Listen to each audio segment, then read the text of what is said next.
When it was time to open the Christmas presents, my niece grabbed the one I had brought for her. As soon as she opened the box, she looked at me, laughed, and said, "An iPad mini? That's it?" Then she pushed the gift back toward me.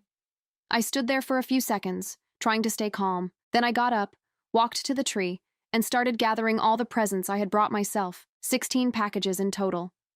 I put everything in my car without saying a word. My father raised his voice and said I was overreacting. I calmly replied that I wasn't, and that the next morning at 9 o'clock, I would stop paying for the household expenses. He didn't say another word.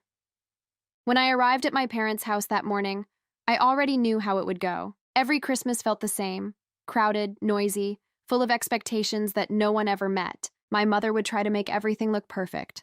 My sister would show up late with her perfect family and act like she was doing everyone a favor by being there, and I'd play my usual role, the one who pays for everything, the one who keeps things running even though no one ever thanks me. I'd brought 16 gifts that year. I counted them twice before leaving the house. It wasn't about showing off. It was about making sure everyone felt remembered. I had spent weeks choosing each one carefully. Something thoughtful for everyone, even for my niece, who had turned 12 and already acted like a celebrity. I bought her an iPad mini, not because I thought she deserved it, but because my sister had hinted that everyone in her class already has one. When I placed the gifts under the tree, my mother smiled, relieved, like I'd just solved one of her problems. No one asked how I'd been. No one asked how much that must have cost. They never do. Lunch was loud. My father complained about politics, my sister about her husband's work schedule, and my niece scrolled on her phone while everyone else tried to get her attention. I sat there, eating quietly, already counting the hours until I could go home. Then came the presents. My niece rushed toward the pile as if it was a race. She found the one with her name on it, ripped the paper apart, and when she saw what was inside, she looked at me, laughed, and said, "An iPad mini? That's it?" The room went silent. She pushed the box back toward me like it was some cheap mistake. I don't remember what expression I had, but I know everyone was watching. My sister laughed awkwardly. My mother said something like, she didn't mean it that way, but the words didn't matter. What I felt was heavier than embarrassment. It was the kind of exhaustion that builds over years of being taken for granted. I stood up slowly. No one said a thing as I walked to the tree. I started collecting the other gifts I had brought, the ones still wrapped, the ones people hadn't even touched yet. 16 packages. My hands were shaking, but not from anger. It was more like a deep calm, the kind that comes when you finally stop pretending. My mother asked what I was doing, her voice unsteady. My father raised his voice and said I was overreacting. I didn't look at him. I just said, "I'm not."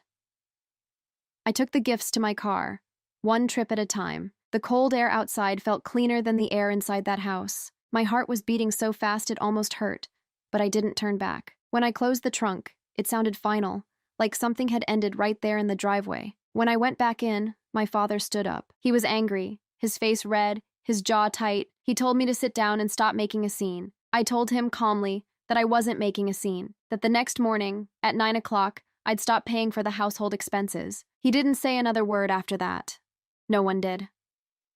My mother just stared at the floor. My sister picked up her daughter's gift from the floor, looking embarrassed but not enough to apologize. My niece looked confused, like she couldn't understand why the world wasn't revolving around her anymore. I walked out of the house without saying goodbye. On the drive home, my hands finally started shaking for real. I'd been paying for their groceries, their electricity, their internet, all of it, for almost 5 years, ever since my father retired early and my mother's health got worse. It had started as a temporary thing, just until they got back on their feet, but they never did. They just got comfortable, and I let them. That night, I placed the presents in my living room. 16 boxes, stacked neatly by the window. I didn't open any of them. I just sat on the couch and stared at them for a long time, replaying the look on my niece's face when she said those words. I realized then that it wasn't about the gift at all. It was about how they saw me. I wasn't family. I was a wallet with a heartbeat. At midnight, my phone started lighting up with messages from my sister, my mother, even my father. None of them apologized. They just asked if I could please calm down and come back tomorrow to talk things through. I didn't reply. I knew that if I went back, they'd convince me to keep things the way they were. They always did. So I put my phone face down, turned off the lights, and tried to sleep, but I couldn't. My mind kept replaying every moment of that afternoon, the laughter, the silence, the way no one stood up for me. and for the first time in years, I started thinking seriously about what my life would look like without them. The next morning, I woke up earlier than usual. I didn't set an alarm, I just couldn't sleep anymore. My apartment was quiet, the kind of quiet that usually feels empty, but that morning felt like freedom. I made coffee and sat by the window, watching the empty street. It was exactly 9 o'clock when I opened my banking app and started canceling the automatic transfers. First, the mortgage for my parents' house, then the utilities, then the internet and the streaming subscriptions that my niece used more than anyone else. Each cancellation gave me a strange mix of relief and guilt, like cutting a cord that had been strangling me but had also been part of my life for too long. I didn't tell anyone. I didn't need to. I knew it wouldn't take them long to find out. By 10:30, my sister called. I didn't pick up. She called again, then my mother, then my father. I turned the phone face down again and left it on the table. I went for a walk around the block, trying to quiet my thoughts. The winter air burned my face, but I liked it. It made me feel alive in a way I hadn't felt in years. I realized how many weekends I'd spent in that house, fixing things, paying bills, helping my mother with errands, while they treated me like a background character in their perfect little drama. When I came back, there were 12 missed calls and a few voice messages. My sister's voice was high and sharp, saying I was acting ridiculous, and that Dad was furious. My mother's message was softer but more manipulative. She said she understood I was hurt, but that families shouldn't punish each other like this. Not one of them mentioned the gift. Not one of them said sorry. Around noon, my father called. I let it ring. He didn't leave a message this time. I knew what that meant. He wasn't trying to fix it. He was trying to win. I spent the rest of the day doing small things I hadn't done in forever. I cleaned the kitchen. I watched a movie I'd wanted to see for months. I even took a nap. It felt strange to do things just for myself, like I was learning how to be a person again. That night, I made dinner for one and sat at the same table where the presents were stacked. I decided I wouldn't keep them. Some were expensive, others not so much, but they all carried that same sour memory. I wrote down a list of local shelters and community centers that accepted donations. By the next afternoon, I'd loaded the car and started dropping them off, one by one. It felt symbolic, but not in a dramatic way, just right. Each box gone was another piece of resentment leaving with it. When I got home, my phone was full of new messages. This time, they weren't pretending to be calm. My sister accused me of humiliating the family. My father said I was turning my back on them after everything they'd done for me. My mother asked if I really wanted to see her get sick from the stress. That one stung the most. For a moment, I almost called her back. Old habits die hard. I almost said I'd come over, that we could talk. But then I remembered how she'd said nothing when my niece laughed at me, how she'd looked down instead of standing up for me. So I put my phone away again. 2 days later, my father showed up at my door. I saw his car through the window before he even rang the bell. I froze. Part of me wanted to pretend I wasn't home, but I opened the door. He didn't say hello. He just stepped inside like it was still his house. He looked around, saw the empty space where the presents had been, and said, "So this is what it's come to?" I didn't answer. He went on about how I'd embarrassed everyone, how I'd made my mother cry, how people talk. I let him finish. Then I told him something I'd never said out loud before, that I'd been paying their bills because I loved them, not because I owed them anything. And that love doesn't mean being treated like an ATM. He stood there, stunned. Maybe he wasn't expecting me to sound so calm. Maybe he thought I'd cry or apologize. But I didn't. He finally said, "You'll regret this," and walked out. When the door closed, I felt something break inside me, but it wasn't pain. It was relief, like I had finally stopped trying to earn their love. That night, I lay in bed and thought about how strange it was that one small moment, a spoiled child's laugh, had shattered years of pretending. But maybe that was what I needed. A clean break. The next morning, I got a message from an unknown number. It was my niece. Her text was short. "Mom says you hate us now." I stared at the screen for a long time before replying. I didn't write much, just one line. "I don't hate you. I just stopped letting people treat me like I don't matter." She never answered. Still, I hoped she'd remember those words one day. The following week felt strangely quiet.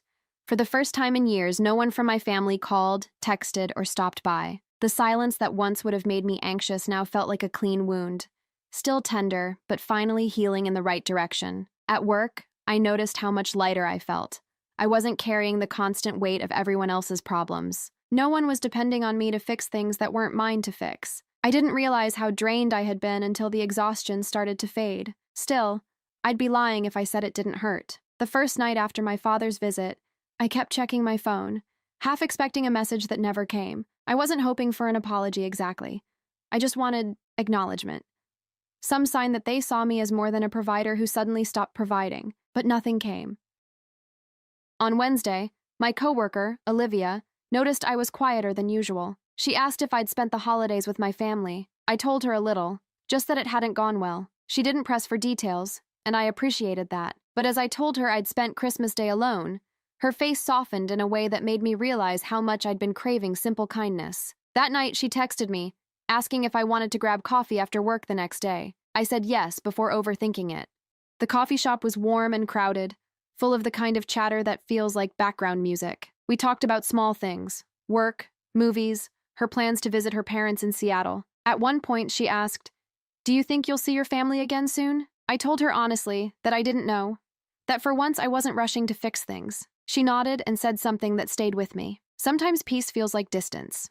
The next morning, my mother finally called. I didn't answer right away, but I couldn't ignore it forever. I waited until my lunch break, then called her back. Her voice was careful, like she was walking on thin ice. She said she missed me, that things had gotten a bit complicated since I'd stopped helping with the bills. That word, helping, bothered me. Helping is something temporary, something voluntary. What I had done wasn't help.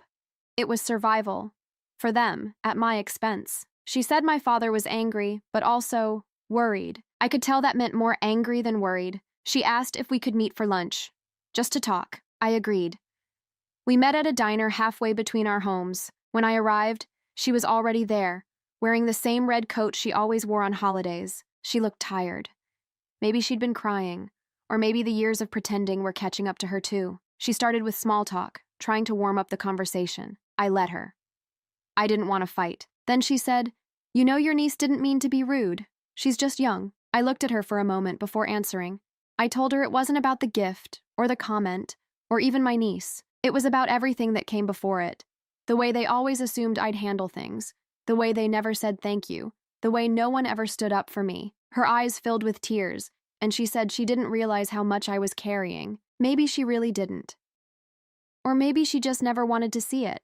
She asked if I could reconsider, just for a while, until they found a new solution. I felt my throat tighten. I wanted to say yes. I always did, but I couldn't keep saving people who didn't want to save themselves. So I told her the truth. I wasn't coming back. Not to the old arrangement, not to the old version of myself. She nodded slowly. There was no yelling, no guilt-tripping this time, just quiet acceptance that felt heavier than anger. She said she understood, even if it hurt. When we stood up to leave, she reached across the table and held my hand for a moment. It was brief, but real. The first honest moment between us in years. Driving home, I cried for the first time since Christmas. Not because I regretted what I did, but because endings, even necessary ones, still hurt. That night, I saw my niece's name pop up on my phone again. She sent a short message. "Mom says you're mad at everyone. I told her you're probably just tired." It wasn't much, but it made me smile. Maybe she was beginning to understand. I replied, "You're right. I'm just tired, but I still love you." She sent a heart emoji. That was all. It wasn't a resolution, not yet, but it was a start. A small bridge built from the wreckage of everything else. And for the first time, I didn't feel guilty for walking away. I felt free. A few weeks passed before I heard from anyone again. January faded into February, and the days felt steadier. My mornings had a rhythm now.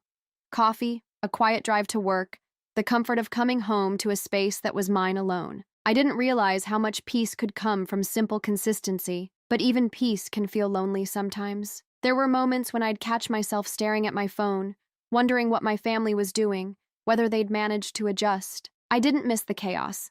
I missed the sense of belonging I thought we had, even if it was built on something false. One Saturday, I drove past my parents' neighborhood without meaning to. My hands just seemed to turn the wheel on their own. I slowed down as I approached their street but didn't stop. From the car, I could see the porch light on and a few patches of snow on the lawn. It looked the same as always. Still, I didn't go in. I just sat there for a minute, then kept driving. That night, I got a message from my sister. It was short. "We need to talk." I waited a few hours before answering. When I finally replied, I asked, "About what?" She said, "About Mom. She's not doing great." For a few seconds, my chest tightened. I asked if it was serious. She said it wasn't life-threatening, just stress, blood pressure, anxiety, sleepless nights. Then she added, "She misses you. We all do." That last part didn't sound like her. It sounded rehearsed. Still, I agreed to come by the next day. When I walked into the house, it smelled the same. Detergent and something faintly sweet, like old cinnamon. My mother was in the kitchen, sitting at the table with a blanket over her shoulders. She smiled when she saw me. A tired but genuine smile. My father stayed in the living room pretending to watch TV. He didn't turn his head. My mother told me she'd been seeing a doctor, that she was trying to take better care of herself. Then she said she wanted things to be normal again. I told her I wanted that too, but not the version of normal we used to have. I needed boundaries. Financial, emotional, all of it. She nodded slowly, her eyes focused on the table instead of me. She said she understood that maybe she and Dad had relied on me too much. For a second, I believed her, but then my sister walked in. She started talking before even sitting down. She said things were hard since I stopped paying, that Dad was thinking of selling the house, that Mom's health was only getting worse because of all the stress. I felt my stomach tighten. It was like every sentence was designed to pull me back into guilt. I told her calmly that I was sorry things were difficult, but I couldn't go back to the way it was. She looked at me like I'd just said something cruel. Then she said, "You know, everyone thinks you're being selfish." For a moment, I didn't say anything. I just let the silence sit there between us. Then I said, "Maybe they're right. Maybe for once I'm choosing myself." She didn't have an answer to that. She just shook her head and left the room. After she was gone, my mother reached out and touched my hand. Her grip was weak, but steady. She whispered, "You did what you had to do." That was all she said. It wasn't an apology, but it was the closest she'd ever come to admitting she'd understood me. When I left that afternoon, I didn't feel angry or relieved, just sad. The kind of sadness that comes from realizing things might never go back to the way you hoped they could be. A few days later, my niece sent me another message. She said her mom and grandpa were fighting a lot lately, and that she wished everyone could just be nice again. I wanted to tell her that families don't just break overnight. They crack over years of small disappointments, of words left unsaid, of people taking more than they give, but she was too young to understand that. So I just told her that things take time, and that I'd always be here for her if she ever needed me. Her response was a picture. Her holding the iPad I'd given her, the same one she'd laughed at on Christmas morning. Underneath it, she'd written, "I've been using it for school now. It's actually really good." I stared at the photo for a long time, not because of the gift, but because of what it meant. Maybe she was growing up. Maybe she was realizing what kindness really looks like. That night, for the first time in months, I slept without waking up in the middle of the night. No guilt, no resentment, just a quiet sense that maybe things had shifted. Not perfectly, but enough.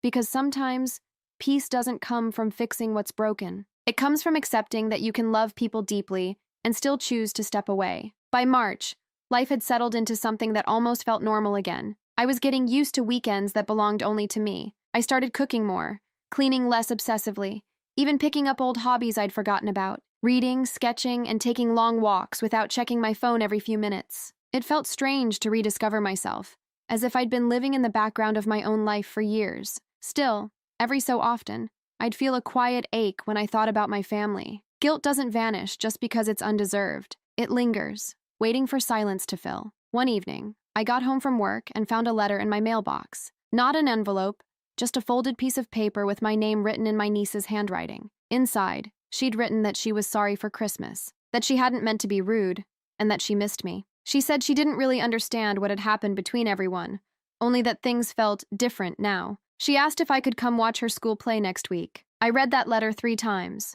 The handwriting was uneven, a few words crossed out, but it felt honest. It wasn't an adult apology, carefully phrased or guilt-soaked. It was a child's attempt to fix what the grown-ups had broken. I went. When I arrived, my sister saw me before my niece did. Her expression froze, uncertain whether to smile or look away. We hadn't spoken since that argument in my parents' kitchen. I gave her a small nod. She nodded back. That was it. The play was short and clumsy, full of forgotten lines and parents whispering encouragement from the audience. But when my niece walked onto the stage, she searched the crowd until she found me. The moment she saw me, her face lit up. After the show, she ran up and hugged me without hesitation. She smelled like hairspray and paper, and for a second, all the tension I'd been carrying melted away. My sister came over, slower this time. She said thank you for coming, her tone softer than I'd heard in a long time. We talked for a few minutes, small and cautious. She didn't apologize outright, but I could feel a change in her. Maybe not forgiveness, not yet, but understanding. She said things had been hard lately. That Dad was struggling to keep up with expenses and that Mom was seeing a therapist now. I didn't know how to respond, so I just listened. For the first time, I wasn't there to fix it. I was just there to hear it. When I got home, I sat on the couch and replayed the evening in my head. The laughter of the kids, my niece's hug, my sister's careful tone. For months, I'd been waiting for some big resolution, something dramatic that would tie everything together. But maybe that wasn't how real healing worked. Maybe it came in small moments, like quiet nods and unspoken gratitude. The next morning, my mother called. Her voice was softer than before, steadier somehow. She said my sister told her I'd gone to the play, and she wanted to thank me. She didn't say much else, just that it meant a lot to my niece, and to her. I told her it meant a lot to me too. After we hung up, I realized something important. I'd spent so much of my life trying to prove my worth through giving, money, time, effort, that I'd forgotten there were other ways to be needed. Just showing up, honestly and without expectation, had more weight than any expensive gift ever could. That weekend, I decided to visit my parents again, not to fix anything, not to restart what we'd lost, just to see them. When I arrived, my father opened the door. For a moment, we just looked at each other. There was no anger in his face this time, just something like exhaustion mixed with relief. He stepped aside and said, "Come in." We sat in the living room, the same one where everything had fallen apart months ago. My mother brought tea and sat across from me. No one mentioned money or Christmas or the iPad. We just talked about the weather, the neighborhood, old memories that didn't hurt to revisit. At one point, my father said he'd been wrong about how things ended that day. He said he didn't like how I'd handled it, but he understood why I did it. That was as close to an apology as I was ever going to get, and it was enough. When I left that afternoon, my mother hugged me at the door. She held on a little longer than usual. Driving home, I realized the silence in the car felt different this time. It wasn't empty anymore. It was peaceful. That Christmas had broken something between us, but it also broke a pattern that needed to end. For years, I'd believed love meant sacrifice. Now, I was learning that sometimes it means letting people learn to stand on their own. And for the first time, I felt like we might actually have a chance to build something real, something balanced, something honest. Not perfect, but real. By the time spring arrived, the tension between me and my family had softened into something quieter, an awkward peace that neither side wanted to disturb. We weren't close again, not like before, but we were trying, in small, cautious ways, and that felt like enough. I kept my boundaries firm. I didn't send money, didn't offer to fix anything around the house, didn't ask questions I didn't want to answer, but I visited on Sundays. I brought food sometimes, and we sat together like people who were still learning how to talk without hurting each other. My mother seemed lighter, maybe because she'd finally started putting herself first. She told me she'd been attending group therapy for caretakers of aging spouses. She said it helped her see how much she'd been enabling.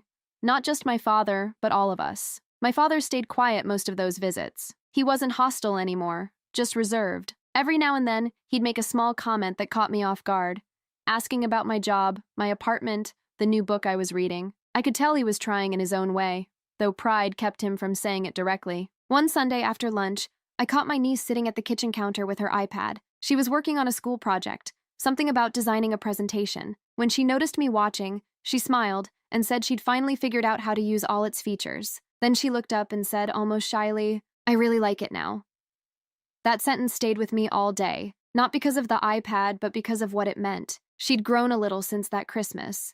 Maybe she understood now that gifts aren't about price tags, or maybe she just realized I wasn't someone to laugh at. Either way, it was progress. My sister walked in then. For a long time, I'd wondered if she still resented me, if she secretly thought I was selfish for stepping away. But lately, she'd started texting me more, sending small updates, asking how I was, sharing pictures of my niece. That afternoon, she thanked me for coming so often. She said Mom had been calmer, that Dad was trying to cut back on expenses and handle more around the house. It was strange hearing that. For so long, I'd believed they'd never change unless I forced them to, but they were changing on their own, slowly but genuinely. Maybe my absence had done what years of sacrifice never could. That night, back at my apartment, I sat on the couch with the windows open. The air smelled like rain. I thought about how much had shifted in just a few months, how I'd gone from feeling like the family's invisible provider to someone with her own life, her own limits, her own peace. Then my phone buzzed. It was a message from my mother, just one sentence. I'm proud of you. I stared at it for a long time. She'd never said those words before, not once. And suddenly, the weight I'd been carrying for years, the need to be seen, to be appreciated, started to fade. Later that week, Olivia, my coworker, invited me over for dinner. It was the first time I'd been to her place, a small townhouse filled with plants and soft light. We cooked together, and she asked how things were going with my family. I told her the truth, that it wasn't perfect, but it was real now, that I'd stopped pretending everything was fine just to keep the peace. She smiled and said that sounded like growth. When I drove home that night, the city lights felt warmer somehow. I realized that I wasn't angry anymore. Not at my family, not at myself. I'd simply outgrown the version of me that needed to fix everyone else to feel worthy. The next Sunday, my father surprised me. When I arrived, he was outside cleaning the gutters. I offered to help, but he shook his head and said, "I've got it. You've done enough." It was such a simple sentence, but it nearly undid me. It wasn't just acknowledgement, it was release. We spent the rest of the afternoon sitting on the porch, not talking much. My mother brought us lemonade, my niece rode her bike up and down the street, and for once the quiet didn't feel tense, it felt peaceful. Before I left, my father said something I'll never forget. He said, "You were right to draw the line." It made all of us wake up. It wasn't a full apology, but it was everything I'd needed. On the drive home, I thought about that first night after Christmas. The silence, the guilt, the shaking hands, how I'd thought I was losing everything, but maybe that moment wasn't destruction. It was transformation. Sometimes love doesn't survive because of endless giving. Sometimes it survives because one person finally stops. I don't know what next Christmas will look like. Maybe smaller, quieter, without the mountain of gifts, but maybe that's exactly how it should be. For once, I'm not dreading it. I'm ready.